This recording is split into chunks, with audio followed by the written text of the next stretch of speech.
De buena disposición para conversar con nosotros es el doctor Ismael Quintana, quien ya está en la plataforma constitucionalista desde la hermana República de Quito. ¿Cómo está, mi querido doctor? Bienvenido. Hola Wendy, un abrazo para usted, para Luisa, para Eduardo, para Mauricio y para todo ese once titular de I99. Un abrazo a la distancia y por supuesto un saludo para quienes nos miran y nos escuchan. Esa es la actitud. Vamos a arrancar con nuestra compañera Luisa. Por favor, Eduardo y Mauricio, adelante. Luisa. Muy gentil, mi querida Wendy. Doctor, siempre es un gusto saludarlo. ¿Cómo está usted, ante todo? Bien Luisa, buenas tardes. Gracias a Dios, todo bien. Acabando la jornada y espero que ustedes también estén bien. Sí, dentro de lo que cabe. Déjeme contarle que por acá ya comenzó la primera lluvia y aquí estamos viendo si se trata realmente del fenómeno del niño. Fue una lluvia leve, pero aquí estamos. Rara para estos días, ¿no? Rara para esta época, déjeme decirle. Bueno, a nosotros en cambio acá ya saben, nos cayó el famoso cordonazo un poco retrasado. Los días pasados estuvieron lluviosos aquí, al menos en la tarde. Digamos que estos días un poco eso, eso ha bajado. Pero claro, las lluvias allá también son complicadas. Yo diría más complicadas que acá, ¿no? Sin duda. Bueno, arrancamos con lo prosaico de la vida. Decía un ex jefe mío, y tú te has de recordar, Mauricio, Teófilo Villón Por Barros, supuesto. quien por cierto siempre nos escucha. Un abrazo Cordiales para saludos usted, a Teo. maestro. Claro que sí. Yo quisiera comenzar a propósito, y es un poco de lo que tenemos en carpeta para revisar con usted, respecto del ofrecimiento hecho en campaña por el presidente electo Daniel Noboa Asín de convocar a una consulta popular. Ha dicho él, y lo dijo en campaña y lo ha reiterado, para que sea el soberano el que resuelva o decida sobre problemas muy importantes, entre ellos el de la seguridad. Y siendo usted el experto en materia constitucional, yo quisiera preguntarle, ¿cuáles cree usted que tanto en materia de seguridad como en otros tópicos, habida cuenta de que siempre se ha cuestionado que la actual constitución es hiperpresidencialista y de alguna manera tiene muchos cuestionamientos, cree usted que deberá incluir la consulta popular y que tienen que ir de cajón? ¿De qué manera y cuáles son los temas que amerita para aprovechar que estando en la cresta de la ola, el presidente electo pueda tener un respaldo mayoritario del soberano, que de alguna manera sería como ratificar aquello que ya dijo en las urnas el 15 de octubre? A ver, yo no sé, y en términos generales, más allá de que podamos ir especulando sobre posibles temas de una eventual consulta popular, yo no sé si en un gobierno transitorio como el que va a asumir próximamente eh, el joven presidente electo Daniel Noboa va a dar para que se lleve adelante un proceso que es muy farragoso de las consultas populares. Yo sé que en campaña o en el calor de los ofrecimientos y de los debates a veces nuestros políticos hacen esta clase de señalamientos, ¿no? Como quien dice, a ver, entonces usted si me da el voto, usted va a decidir qué voy a hacer en seguridad, qué voy a hacer en salud pública, qué voy a hacer en educación.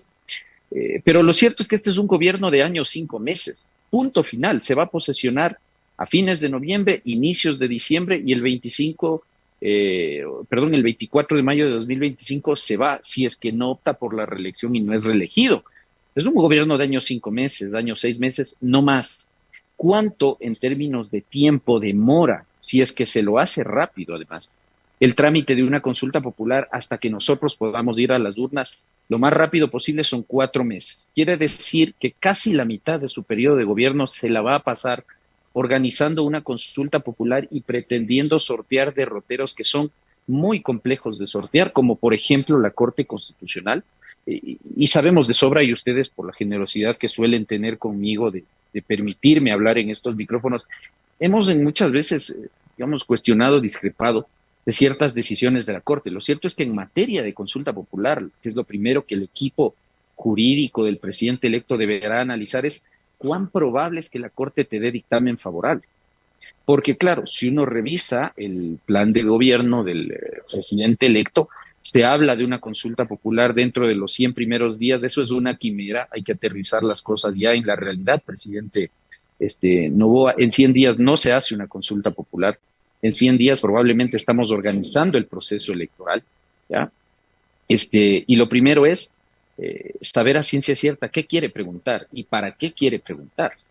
Porque si el presidente que va a ser el eventual proponente no lo tiene claro, la Corte Constitucional va a ser muy drástica. ¿Y a qué quiero ir? Porque se habla en general de una consulta popular sin saber si lo que se pretende es un plebiscito, si lo que se pretende es un referéndum o una enmienda constitucional, una reforma parcial.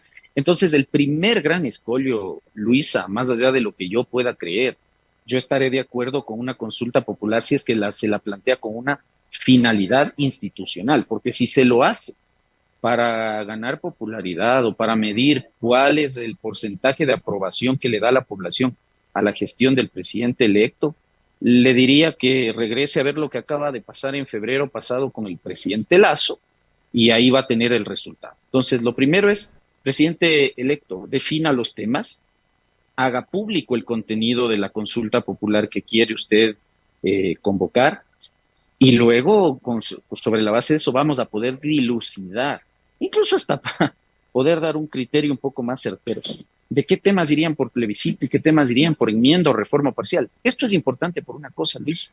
No sabemos cuál va a ser su relación con la legislatura. Espero que no sea tan atropellada como la del presidente saliente con la cesada Asamblea Nacional. Porque si la Corte acaso llegase a determinar que uno o varios tópicos que el candidato, bueno, ya no candidato, el presidente electo Noboa, pretende llevar a consulta popular y la Corte dice, no, esto no va por plebiscito, sino, por ejemplo, que debe seguir el procedimiento de la reforma parcial a la luz del artículo 442 de la Constitución, entramos en un problema si él no tiene puentes de diálogo con la Asamblea Nacional, porque cuando hay reformas parciales a la Constitución, para que haya consulta popular, se requiere un doble debate con un plazo de espera de 90 días entre primer y segundo debate. Entonces, estamos especulando. Yo creo firmemente en la buena intención del presidente electo, pero creo que la consulta popular, dado el poquísimo tiempo que él va a tener de gestión, no es, creo firmemente, la solución a problemas que no necesitan, además de una consulta popular, y que se pueden resolver a punta de buena política pública. Y para hacer buena política pública, usted no necesita consulta popular, sino un buen equipo de gestores, que son finalmente los ministros y secretarios de Estado. Entonces, yo dejaría, o si a mí el presidente Noboa me pidiese un consejo, que no me lo ha pedido, yo le sugeriría que deje la consulta popular como un plan B. El plan A siempre debe ser tener un buen ministro de gobierno y un buen equipo de gestión política que le permita construir acuerdos o agendas mínimas legislativas con la próxima Asamblea Nacional, por supuesto con los sectores democráticos de esa legislatura, para efectos de sacar adelante leyes que permitan la ejecución de políticas públicas en seguridad, en salud, en obra pública, en todos los temas que hoy le preocupan y le aquejan a la ciudadanía. Así que es quimérico hablar de consulta popular, creo yo.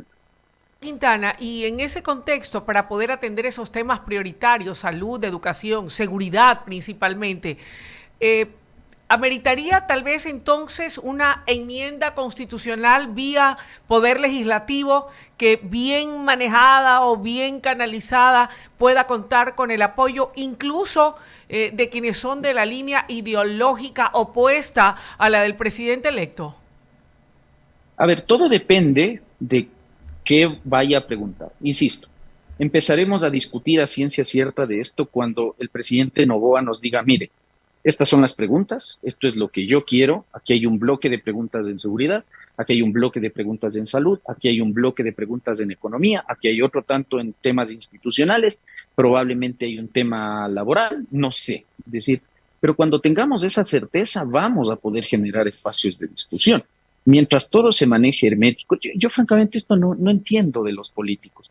Esto de decir, voy a llamar a una consulta popular, pero no decir qué te voy a preguntar, si no es secreto de Estado. Que me digas, mucho más ahora que ya el señor Noboa es presidente electo, haga público el contenido de esas preguntas, precisamente porque no hay tiempo que perder. El presidente se va a posesionar el próximo mes, en un mes o un mes y medio. Ya debería estar discutiendo eventuales preguntas de consulta popular. Si es que tienen que ver con reforma constitucional, además será importante que las debata con todos los bloques legislativos para ir construyendo consensos, porque yo le insisto, lo que para el presidente electo y su equipo pudiese ser un tema que no necesita pasar por enmienda o reforma constitucional, Probablemente para la Corte, que es la que tiene la última palabra en esta materia, sí. Y cuando la Corte determine que hay temas que deben pasar a una reforma parcial, por ejemplo, la cosa se le va a poner un tanto cuesta arriba al presidente porque requiere, insisto, de la voluntad política de la Asamblea. Maravilloso si la Corte determina que todos los temas son plebiscitarios, porque bastará entonces suscribir el decreto de convocatoria a la consulta y que el Consejo Nacional Electoral organice el proceso electoral y el presidente tendrá que ahí sí arrancar una campaña para explicarle a la ciudadanía qué es lo que quiere consultar y para qué quiere consultar.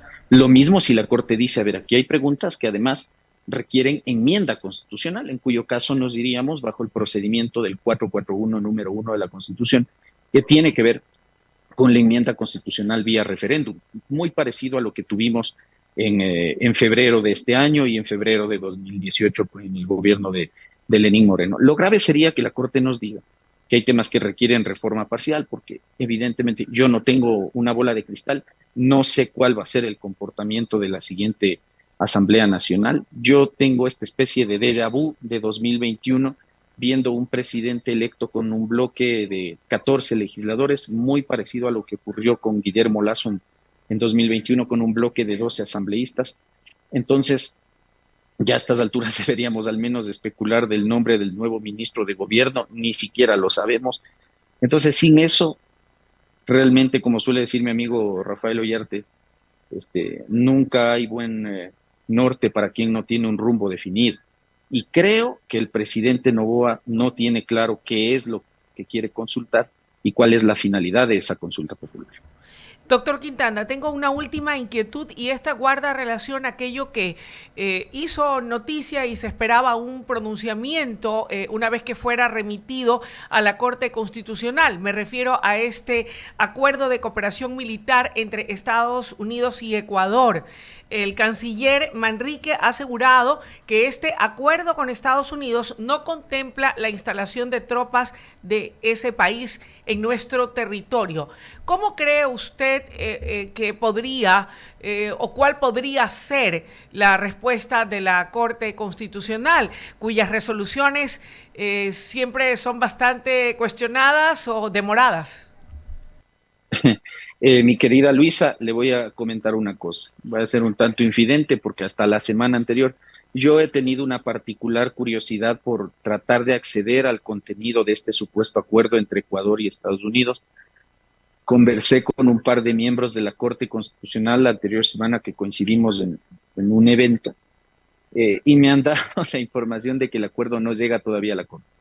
Es decir, yo no sé si es la Corte la que miente o el gobierno el que miente, pero lo cierto es que el acuerdo no está en la Corte. Tanto así que si usted busca en la página web de la Corte, ni siquiera existe un expediente y un procedimiento abierto, porque al parecer el presidente y su canciller no han remitido el acuerdo a la Corte. Entonces, como no hay publicidad de ese acuerdo entre Estados Unidos y Ecuador, no sabemos cuál es su contenido, cuál es su alcance, pero sin duda alguna el tema de la instalación de bases militares es algo que está prohibido en el artículo 5 de la Constitución, así que cualquier acuerdo que fuese en ese sentido tendría que ser declarado inconstitucional por parte de la Corte. Pero no me quiero aventurar, porque le insisto, ni siquiera la Corte ha tenido acceso todavía. Me refiero a la Corte, a los jueces del Pleno de la Magistratura no han podido tener acceso al contenido del documento. Entonces, más bien, un tirón de orejas al canciller Manrique para que antes de que se vaya,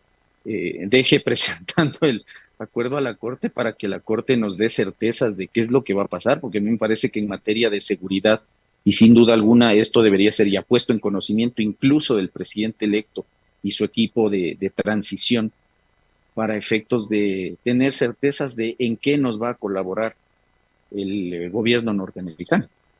Gracias de mi parte. Eduardo. Muchas gracias. Luisa. Doctor, yo quiero saber algo sobre el tema del Consejo de Participación Ciudadana, que es tan importante pues, y tanto nos interesa, y es el análisis jurídico que se da justamente por parte de la Corte Constitucional. La gente no habló porque pues faltaba una semana de elecciones y no se habló mucho del tema. Creo que usted fue uno de los pocos que topó el tema. ¿Era que los voten a todos o era que lo vote a uno? ¿Se dejó abierta la posibilidad para que vote a uno más, a los otros 3 consejeros de participación? Cuéntenos un poco qué opinión jurídica le merece esta acción de que solo votaron a Vera. Mi querido Eduardo, me parece que es una decisión mediocre de la Corte, se lo debo decir con todo el respeto del mundo a los jueces de mayoría, pero también con toda la frontalidad, porque para hacer lo que hizo la Corte en ese auto de verificación, que es un auto bastante contradictorio, para eso mejor dejaba nomás en el cargo al señor Allen Berbera. Yo no concibo cómo, y si ustedes han tenido la posibilidad de revisar este auto de verificación, yo no concibo cómo la Corte empieza haciendo todo un análisis de una serie de hechos concatenados, probados según los miembros de la Corte, sobre la base de dos problemas jurídicos. Uno, sobre si estas denuncias y estas audiencias públicas tendieron a revisar el nombramiento de la fiscal general Diana Salazar y sobre si acoger o no esa sentencia de este juez Quimis de Montecristi para conformar la veeduría para revisar el nombramiento de la propia Corte. En ambos casos implicaba el incumplimiento del dictamen interpretativo de 2019, este que les llamamos del blindaje. Lo cierto es que la Corte empieza el auto planteándose esos dos problemas, luego empieza a concatenar una serie de hechos y sobre la base de esos hechos llega a una conclusión determinante, y es que el Consejo de Participación Ciudadana, con una actuación al menos mayoritaria, dice el auto, incurrió en incumplimiento del dictamen interpretativo. Hasta ahí todo bien. El problema que tenemos es que al momento de resolver, termina juzgando conductas que según el voto de mayoría de la Corte son idénticas, con consecuencias jurídicas diversas. Es decir, no me puede usted decir que el señor Vera, la señora, bueno, se me escapan los nombres del resto, Verduga, Saltos y Verde Soto, creo que son, actuaron de la misma manera, es decir, que se coludieron y que reiteradamente y sistemáticamente pretendieron con estas actuaciones incumplir el dictamen de la Corte para luego decir, pero bueno, solo voy a destituir al señor Vera y los otros se me van a quedar nomás ahí en el carguito hasta cuando yo estime pertinente que haya que iniciar nuevamente una fase de análisis del cumplimiento de ese dictamen. Entonces, por eso yo en esta ocasión debo discrepar con la decisión mayoritaria de la Corte. Me sumo más bien a ese voto salvado del juez Enrique Herrería, con el cual en este caso voy a concordar, no solo porque él en el voto salvado cuestiona la dilación que le dio la Corte a este tema, un trámite que arrancó en junio y termina dándose prácticamente a fin de año, sino porque Enrique Herrería coincide en este razonamiento. Es decir, es incongruente, es incoherente que usted me diga que hay 4 o 5 personas ahí que han incumplido el dictamen de la Corte, pero termine destituyendo solo a una y el resto no. Entonces sí, Eduardo, a mi juicio tenían que haberse ido los consejeros, al menos los consejeros de mayoría. Si en enero pasado esta misma Corte se comió al pleno del Consejo de Participación Ciudadana, estimando que todos habían incumplido la sentencia que ordenaba la designación del vocal presidente del Consejo de la Judicatura. Resulta que incluso ahí hubo vocales que probaron con documentación haber solicitado al entonces presidente del Consejo, Ulloa, la designación del vocal presidente de la Judicatura, e incluso esa gente fue destituida del cargo porque la Corte entendió que esa era una obligación del Pleno. Acá no se ha juzgado de esa manera, entonces sí empezó a generar suspicacias sobre por qué, en medio de un proceso electoral que estaba ya a puertas de ser resuelto finalmente el domingo pasado, la Corte toma una decisión, yo le diría mediocre, tibia, ¿no? Entonces, es algo que yo no he visto antes, que la Corte se contradiga tanto, es decir, que diga que hubo incumplimiento del dictamen, pero que no se van a la casa, que se quedan ahí hasta nuevo aviso. Algo insólito, francamente. La Corte entonces, en los hechos, y como dice el juez de Herrería, termina renunciando implícitamente al ejercicio de una facultad que le entrega la Constitución y la ley. Perfecto. Ahora, volviendo sobre el tema del Consejo de Participación Ciudadana, y es algo que nos preguntamos, ¿será de que se puede de nuevo hacer la misma pregunta en la nueva consulta? ¿Cree usted que se podría? Porque yo creo que si ya el pueblo votó que no, la misma consulta que puso Lazo de quitarle las facultades al Consejo de Participación, me refiero. Le pregunto, ¿cree usted que se podría volver a consultar al pueblo respecto del tema? Asimismo, también se podría volver a consultar al pueblo algunas otras cosas que pues no se hizo político y no le hacía bien al país, como por ejemplo la extradición. A ver, yo creo que de poder se puede, no hay una norma constitucional que lo prohíba, pero me parece que la pregunta que planteó Lazo a inicios de este año estaba mal hecha. Es una pregunta mediocre también, que implicaba incluso el incumplimiento de una de sus ofertas de campaña, que era la desaparición del órgano. No solamente esto de quitarle la potestad nominadora. A mí me parece más bien que si el presidente electo tiene digamos, el objetivo, porque en su plan de gobierno se habla de que parte de las preguntas de una eventual consulta popular tendrían que ver con un eje de institucionalidad. Entonces, si dentro de esos planes está el tema del Consejo de Participación Ciudadana, yo vuelvo a insistir al asunto, construir puentes de diálogo y agenda común con la Asamblea Nacional. Léase, presidente Noboa tiene que conseguir al menos 70 votos de la Asamblea. ¿Por qué? Porque con los precedentes que existen de la actual Corte, la desaparición del Consejo de Participación Ciudadana solo se puede dar por el procedimiento de reforma parcial. Y vuelvo a eso porque el procedimiento de reforma parcial requiere la intervención obligatoria, imprescindible de la Asamblea Nacional, con un doble debate y un plazo de espera de 90 días entre el primer y segundo debate, y de ahí, solo si la legislatura aprobara esa iniciativa, entonces iríamos a un referéndum. Entonces, para hacer cosas a medias y dejar vivo un órgano que es permanentemente cuestionado porque es el foco de la arbitrariedad y de la opacidad también, pues si no vea estos concursos que estamos viendo ahora del Contralor, del Consejo Electoral, todo amañado, entrampado, oscuro. Entonces, para hacer cosas a medias, mejor no. Si el presidente Noboa quiere hacerle un favor a la institucionalidad del país, inicie el procedimiento de reforma parcial, haga lo que Lazo no tuvo la valentía de hacer y desaparezca de una buena vez por todas a ese bodrio llamado Consejo de Participación Ciudadana. Yo creo que la solución está ahí. Lo otro es trasladar o dejar vivo un órgano que sin lugar a dudas es una amenaza al diseño institucional. Así que veamos qué decisión toma, ¿no? No sabemos siquiera si el presidente electo tiene entre sus planes topar el tema del Consejo de Participación Ciudadana. Ojalá que sí. Perfecto, Mauricio Icaza. Gracias, Eduardo. ¿Y esto, doctor Quintana, se podría hacer o se podría incluir en la consulta popular o tendría que haber otro mecanismo para proponer la desaparición de del Consejo de Participación Ciudadana y Control Social? No sea malo, usted ya le quiere desaparecer a la Corte.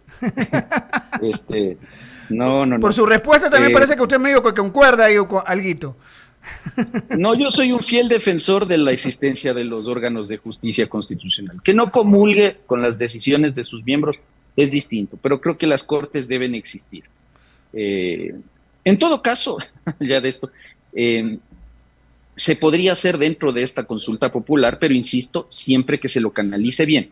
Ahora hay un precedente, y guste o no, ese precedente dice que la desaparición del Consejo solo se puede hacer por la vía de la reforma parcial. Entonces, si el interés es ese del presidente Noboa, que todavía no sabemos si es así, pero si acaso fuese así, hay que seguir ese procedimiento, se requerirá el dictamen previo de la Corte dará paso si es que se sugiere la vía de la reforma parcial, y habrá que buscar los votos en la Asamblea para que ese eventual proyecto de reforma parcial te siga, y eso se puede llevar a la par incluso de un proceso de consulta popular plebiscitario, no hay ninguna prohibición. Doctor Quintana, ¿y qué sería más sencillo? ¿Buscar bajo los mecanismos que usted señala la desaparición del Consejo de Participación Ciudadana y Control Social o limitar sus funciones?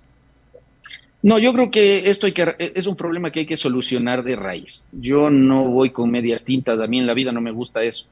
Entonces yo creo que dejar vivo a este órgano tan peligroso no vale, y preferiría que esto se resuelva de una buena vez con su desaparición. Esa me parece que es la solución, y creo que podría tener el apoyo mayoritario de la ciudadanía. Una cortita sobre el tema de la consulta para ya pasar a otro tema que también tengo yo en agenda. Mucho se ha hablado de la importancia que podría tener una reforma laboral que permita la generación de nuevas figuras de empleo. ¿Cree usted que por esa vía también se podría hacer algo? A ver, Mauricio, los temas laborales tienen constitucionalmente hablando una reserva de ley, y por lo tanto cualquier reforma al Código del Trabajo o la puesta en vigencia de un nuevo Código del Trabajo por la vía de un plebiscito en esencia no está prohibido por el Código de la Democracia. De hecho, está expresamente previsto en el artículo 195, pero para que el presidente electo lleve el tema laboral a un plebiscito legislativo o una consulta popular legislativa, el propio Código de la Democracia en esa misma norma, artículo 195, exige que la Asamblea Nacional haya rechazado previamente ese proyecto de ley. Entonces va a tener que presentar el proyecto de ley, esperar que el CAL o que el Pleno de la Asamblea lo niegue, y si es que eso ocurre, ir a la consulta popular plebiscitaria. Entonces el tema laboral va a ser un tanto complejo, porque si es que esto fuese a una consulta popular, vista la actual composición de la Corte Constitucional, yo me aventuraría a decir que no va a haber dictamen favorable para ese tipo de cosas, lamentablemente, porque creo que el país requiere profundas reformas en ese ámbito. Perfecto. En otro tema, doctor, y con esto le doy paso nuevamente a Luisa, que seguramente tiene más consultas. El juez Vane Molina, el ex juez de Manaví, Vane Molina, fue sentenciado a 3 años por prevaricato. Esto en el caso de las sentencias emitidas en los casos de los habeas corpus presentados por Jorge Glass y también Daniel Salcedo. La pregunta es, si por este motivo, por prevaricato, es sancionado el juez, ¿qué pasa con su sentencia, con la sentencia emitida por el juez que fue motivo de la figura de prevaricato? Bueno, el proceso penal no anula las sentencias, en este caso una resolución de medidas cautelares que fue la que concedió este juez.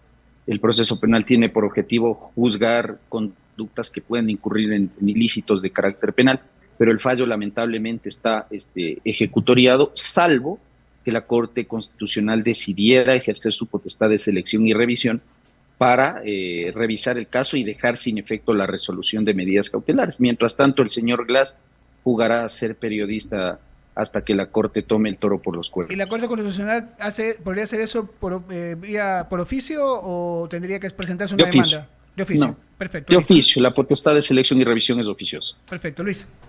Gracias.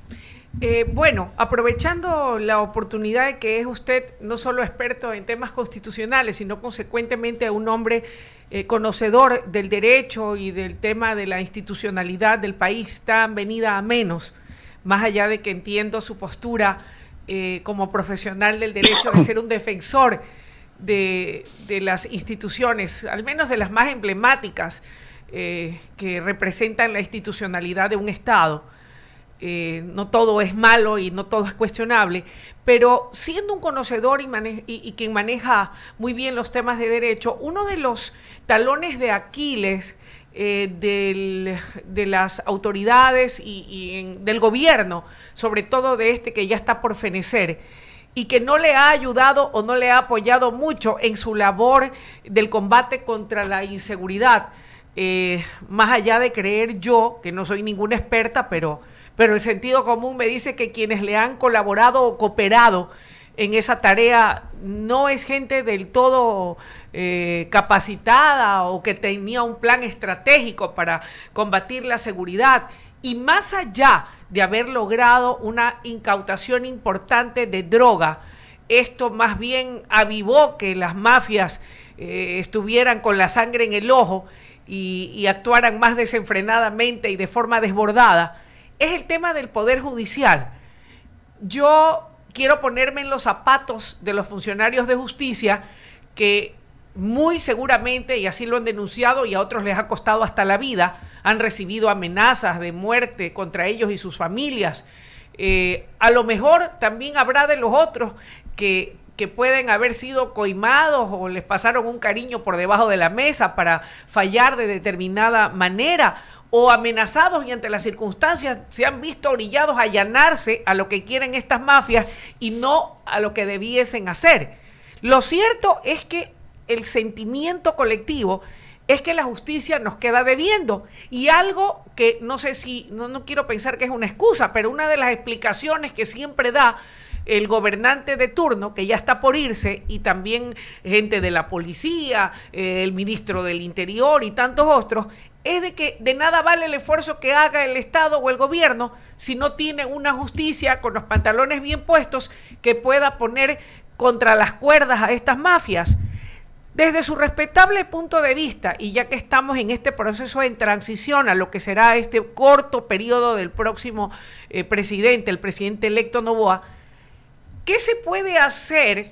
Porque no se puede meter las manos en la justicia, para que la justicia funcione y para que la justicia esté a la altura de las grandes necesidades que hoy tenemos, considerando que no tenemos problemas de crimen organizado interno, sino que ha rebasado fronteras? A ver, ¿qué creo que se puede hacer desde el lado institucional? Yo coincido con usted. El problema es que usted tiene podrida la cabeza. Lamentablemente, el esquema institucional de la función judicial entrega el control disciplinario y el nombramiento de jueces, fiscales y defensores públicos a un órgano que se llama Consejo de la Judicatura. Pero si usted tiene ese órgano totalmente podrido y cuestionado, 2 ya se fueron, afortunadamente. Creo que 2 están por irse. Se les formulará cargos pasado mañana, luego serán llamados a juicio y probablemente serán inhabilitados si es que hay llamamiento a juicio y si es que hay además formulación de cargos, porque acá yo no puedo asegurarle nada. Pero más allá de eso, entonces, ¿qué se puede hacer? Creo yo que debe haber voluntad política. Ojalá la haya. El año anterior no la hubo gracias a la bancada del presidente Lasso, porque esta gente que ahora está en el Consejo de la Judicatura, recuerden, usted fue llevada a juicio político precisamente por el caso Vocales y la bancada de Lasso la salvó de la censura y destitución. Pero ¿qué creo que hay que hacer? Descabezar ese órgano. Y con descabezar me refiero a utilizar institutos constitucionales, es decir, un juicio político. La primera misión de esta legislatura será, entre otros, inaugurarse con un juicio político a los vocales del Consejo de la Judicatura. Una vez que usted tenga limpio, pero realmente limpio, el órgano de vigilancia de gobierno y de administración de la función judicial, entonces, sin necesidad de que el presidente de la República llame a consultas populares o pase esto de lo que llamamos nosotros las famosas metidas de mano a la justicia, con un Consejo de la Judicatura bien integrado, pero bien integrado, 5 vocales que valgan la pena y que sepan lo que tienen que hacer. Usted arranca, como constitucionalmente corresponde, procesos a nivel nacional de evaluación cualitativa y cuantitativa. Eso lo permite el 183 de la Constitución, el 87 del Código Orgánico de la Función Judicial, para extirpar esos malos elementos que existen a nivel de Fiscalía, de Defensoría del Pueblo y de Judicaturas. Entonces usted evalúa Corte Nacional, evalúa Cortes Provinciales, evalúa tribunales distritales y jueces de primer nivel, y asimismo los agentes fiscales. Y una vez que usted saque eso, arma unos buenos procesos de selección con gente competente, con gente honesta, que ponga a funcionar esto que se llama, y este poder tan importante que es el poder jurisdiccional. ¿Qué hace falta para esto, mi querida Luisa? Bueno, tiempo, que Daniel Noboa no lo va a tener, lamentablemente, salvo que hiciera una muy buena gestión transitoria para hacerse de una reelección, pero además de tiempo se requieren recursos, y además de recursos se requiere voluntad política. Eso es lo que nos falta, más que nada, voluntad política de tener un poder judicial con jueces independientes, imparciales y competentes. Doctor Quintana, para complementar, quisiera hacerle una pregunta. Yo leí en varios artículos a varios columnistas de prestigiosos periódicos del país, gente muy capaz, y algunos se permitían, gente conocedora del tema del derecho, pero yo no sé si qué tan viable o posible sea, hablaban de poder implementar aquello de los jueces sin rostros para estos casos del crimen organizado, del narcotráfico. Mucho se lo hablaba, incluso en campaña, algunos candidatos a la asamblea decían que sí se podía, pero yo pregunto, ¿se puede, no se puede? ¿Es una quimera? ¿O qué habría que hacer para poder hacerlo posible? Tomando en consideración, le decía yo en mi introducción, que probablemente muchos funcionarios de justicia pudieran sentirse intimidados de tener que fallar, apegados al derecho, frente a algún tipo de retaliación de estas mafias. La idea de los jueces sin rostro es una idea políticamente deseable y conveniente, pero jurídica y convencionalmente sobre todo imposible.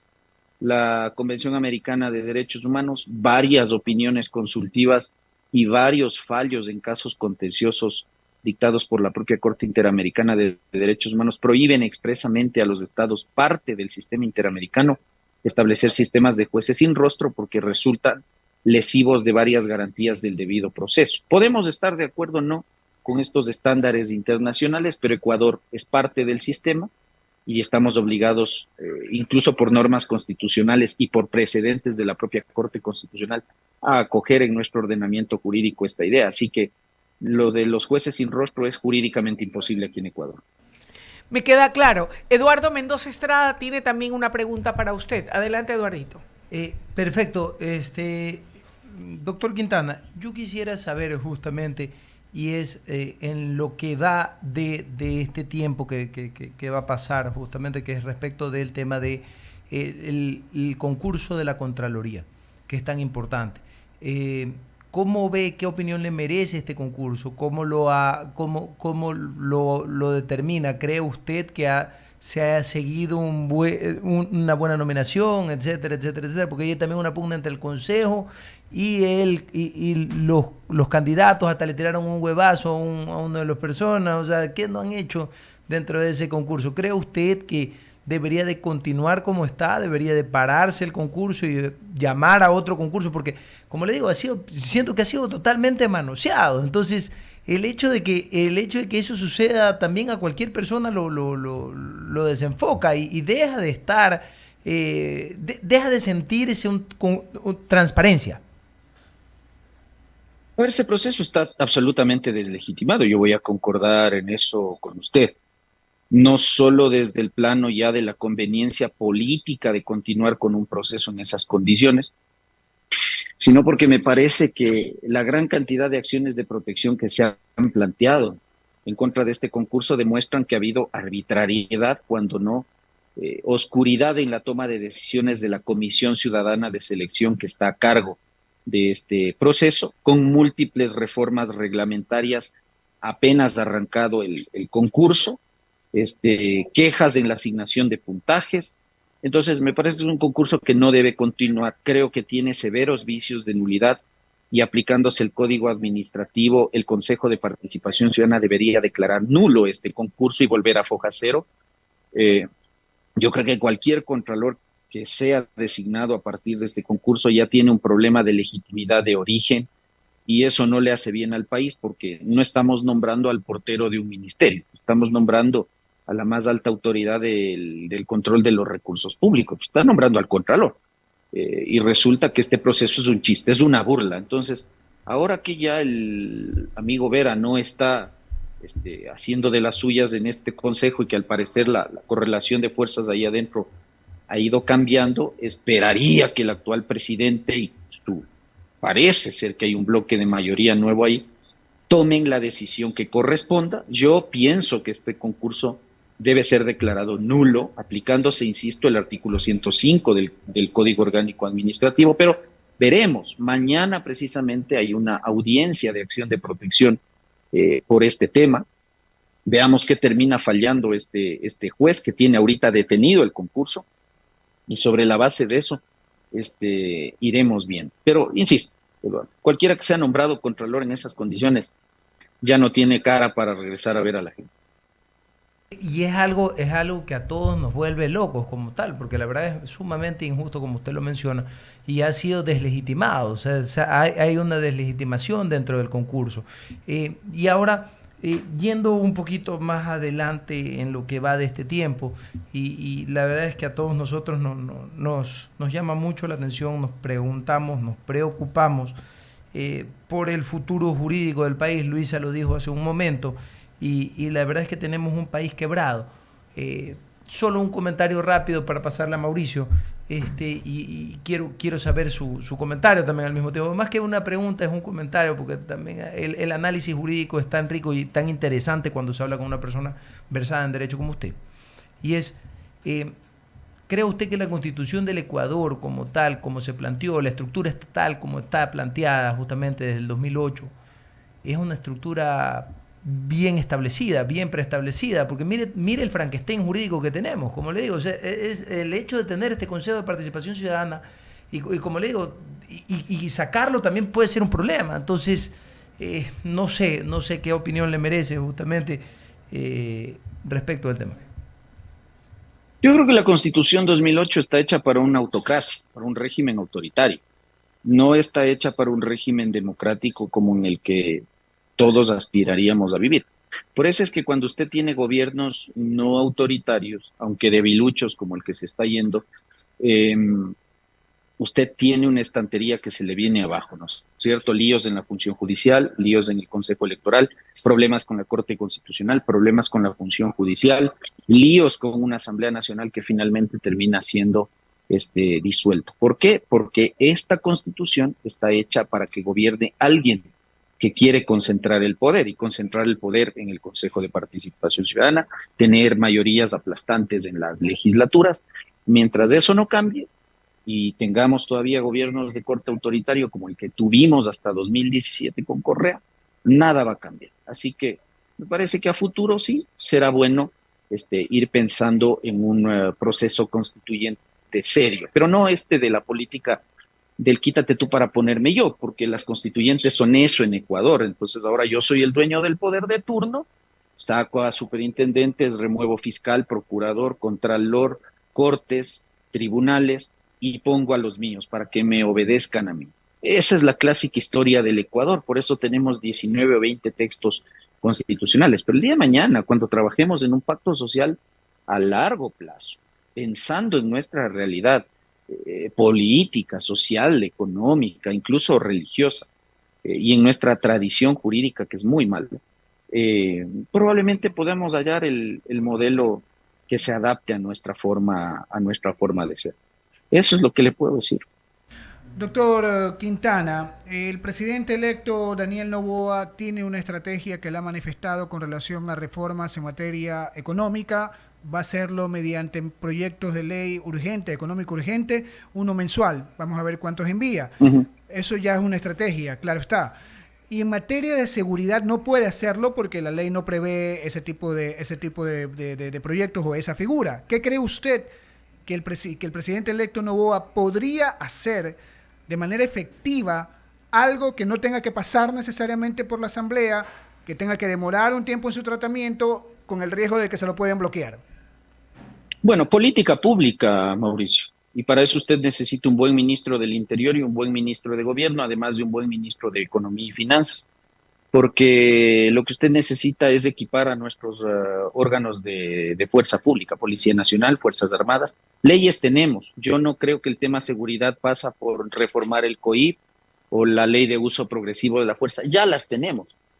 Se necesita voluntad política y presupuesto. Se necesita platita, recurso público para que usted refuerce a nuestros institutos armados, Policía Nacional, Fuerzas Armadas, y si acaso se requiere algo, política pública desde el Poder Ejecutivo y desde la función judicial para apoyar, en lugar de andar procesando policías y militares porque cumplen su deber, procese al delincuente. Aquí es al revés. El policía está preso, el militar está preso, o cuando no procesado penalmente, y el delincuente en la casa con arresto domiciliario, grillete o a lo sumo una prohibición de salida del país. Eso tiene que cambiar. ¿Y cómo va a cambiar eso? Con voluntad política. Y le insisto, con recursos. Para eso no necesita leyes, para eso solamente necesita equipar a los institutos armados, y para eso usted necesita, además, coordinar trabajo con la función judicial. Por eso todo va de la mano en este tema. Perfecto. Luisa tiene la pregunta del estribo, doctor Quintana. Gracias, Mauricio.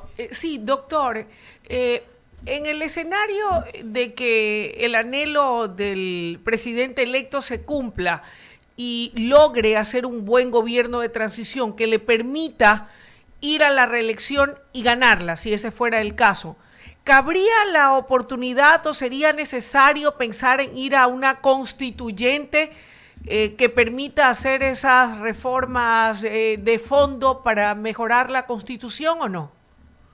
Sí, creo yo que sí. En ese escenario, sí. En este momento no, dada la corta duración del periodo de gobierno.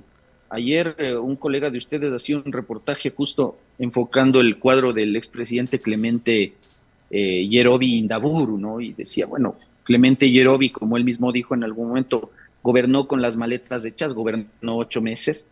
A Noboa le toca más o menos esa tarea de hacer de paso al régimen transitorio para un periodo de gobierno normal. Entonces, sí, si es que se diera el caso que Noboa, Dios quiera, haga bien las cosas y cumpla sus promesas de campaña y se postula a la reelección y gana la reelección, entonces sí, señor, tiene 4 años por delante, ya no año 4 meses, Y entonces, bueno, en ese caso sí podemos sentarnos a discutir sobre la posibilidad de ir a un proceso constituyente.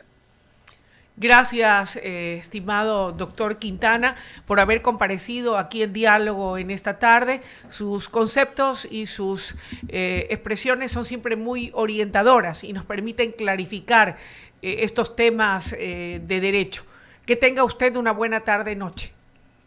Un abrazo para ustedes. Buenas noches. Muy amable. 18:22, abrimos el espacio de menciones publicitarias. Ponte modo ahorro on, porque todo